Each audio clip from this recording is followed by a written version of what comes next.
The secret of all the memes. The secret of all the fame. Game is number one, it's an incredibly popular game. The secret of all the controversy. Video game actually allows you to be a terrorist and kill people. The secret of the 360 no-scope. What is it? Well, Grandpa, take a seat and let me tell you why people loved Call of Duty MW2. The campaign starts 5 years after the events of the first game. You're on the foot of Army Ranger Joseph Allen. General Shepard won the best man in the training, which turns out to be Joseph Allen. So he sent him in a CIA mission to Moscow, Russia. He will be undercover to collect intel about Makarov. Turns out that Makarov knows that we're undercover, and he slaps the whiteness out of our American face. That was no message. This is a message.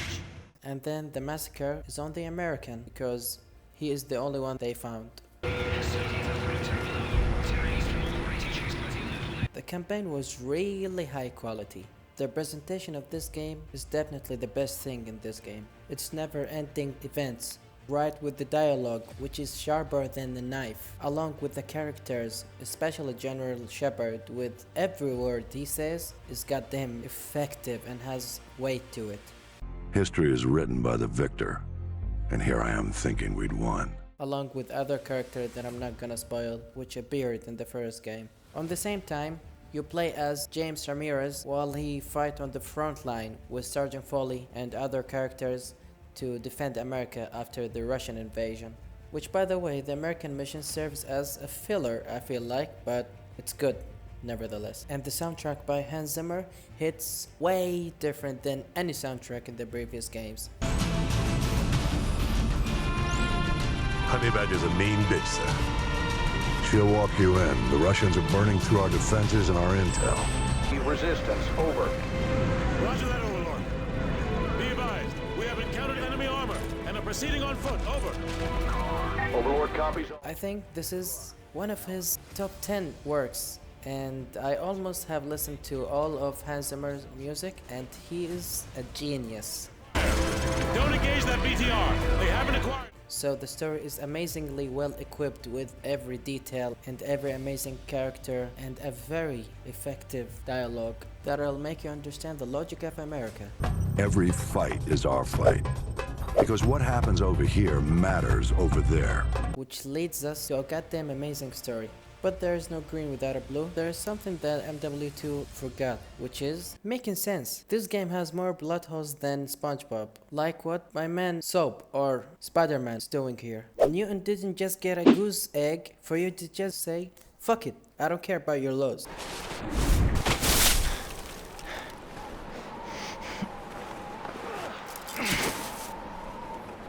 And here's the Makarov man. Why they just don't shoot the computer and get it over with? And so it's a clearly open door so they can clearly shoot the computer, but they decided no, just keep fighting, while they clearly can just shoot the computer and make it stop. Along with some other plot holes that I'm not gonna spoil. The story of MW2, it's definitely top 5 in the Call of Duty series. The story will make you shed a tear once or twice, because Call of Game of Thrones here decided to make more shocking story than the shockwave grenade. But it's nowhere near perfect because of how many plot holes and how many Iron Man and Captain America present in that game. Get up, Private Allen. Rangers lead the way. Move. Nevertheless, it's a very good story, especially on the first third of the game and the last third of the game. It was eventful and it really made me miss the old CODs. This one took it to the global level, and they succeeded. So that's it for the story.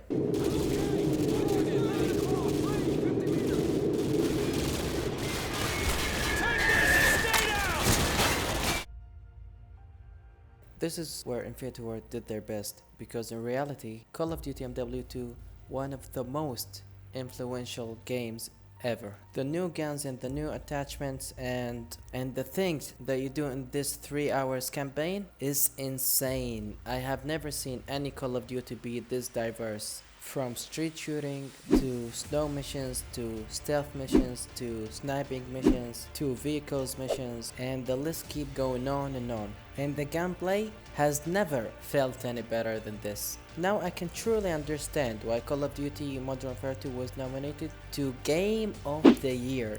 And this is huge for a shooter game, especially for a game like Call of Duty, which is a linear shooter. So, well done, Fate. That's what I call a 10 out of 10 gameplay. But let me draw an arrow around a thing or two in this campaign. Even though this campaign is amazing and thrilling from the start to finish, I feel like the American missions with James Ramirez are kind of repetitive, but not that repetitive. But other than that, I have nothing to complain about. It builds on the Call of Duty Modern Warfare 1 gameplay, but make everything 10 times better. Like I was saying before, Infinity Ward never jokes with the gameplay, and this is maybe the greatest example of why simplicity doesn't mean it's bad or less than complicated gameplay. Call of Duty Modern Warfare 2 campaign is well diverse, even though I feel like some weapons are really overpowered, but still, it felt amazing. When you give me a superhero campaign, you have to make it at least very good, and Call of Duty Modern Warfare 2 campaign is excellent. That's why I give it a pass for being a superhero game.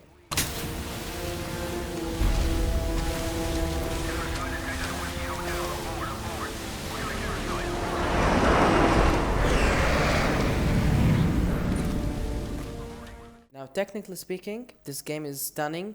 I think this is probably the best looking game in 2009, and it's a surprise because Call of Duty nowadays is not that good of a looking game, even though really big the base in Call of Duty Modern Warfare 2019 and above. But before that, Call of Duty was not that big of a graphics game, but back in the 7th generation, Call of Duty games really looked amazing. It's really in the top 5 in the best looking games, and Call of Duty Modern Warfare 2 is no exception. 2, local airspace is secure. I repeat, local airspace. So that's it about the graphics. As for the animation, even though the animation is always the worst thing in Call of Duty comparing to the other stuff, but the animation here is better than some titles in the series, but still not amazing, and it definitely stands out as being the worst thing in the game. This is ISS Control.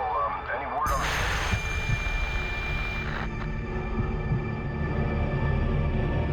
And the voice acting was on point, especially Shepard. He did an amazing job. That voice actor, he made me question his acting. Is he acting or is he just talking for real? The more things change, the more they stay the same. As well as McTavish. Break's over, Roach. Let's go.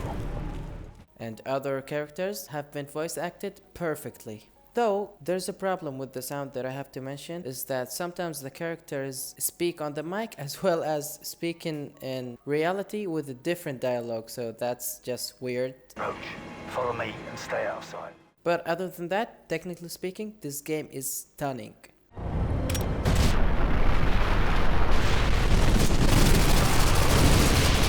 So that's it for Call of Duty Modern Warfare 2 campaign. This campaign is a superhero campaign, there is no joke here. But I'll give it a pass only because it's excellent. With a great dialogue, great characters, great storyline, with some bullshit moments and plot holes here and there, I'll give it an 8.5 out of 10.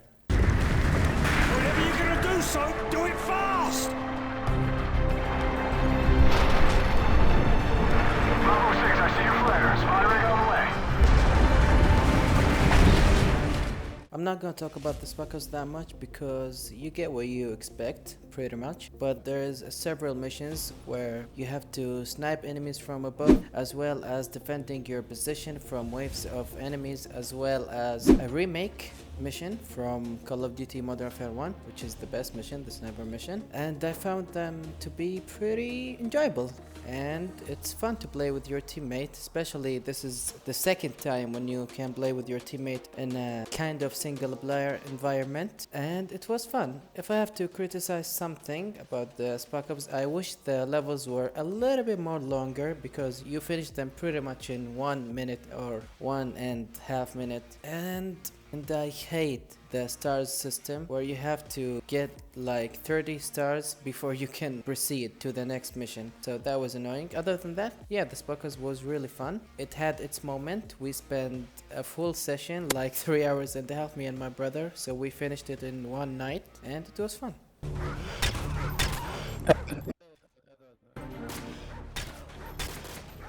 I wanted to play the multiplayer, which is the best thing in this game, but unfortunately Activision is too greedy and too lazy to fix the fucking game, because I have spent almost 3 hours trying to fix this piece of shit and it doesn't work still. So, what the fuck, Activision? You still charge for this game, okay? You still charge for this game.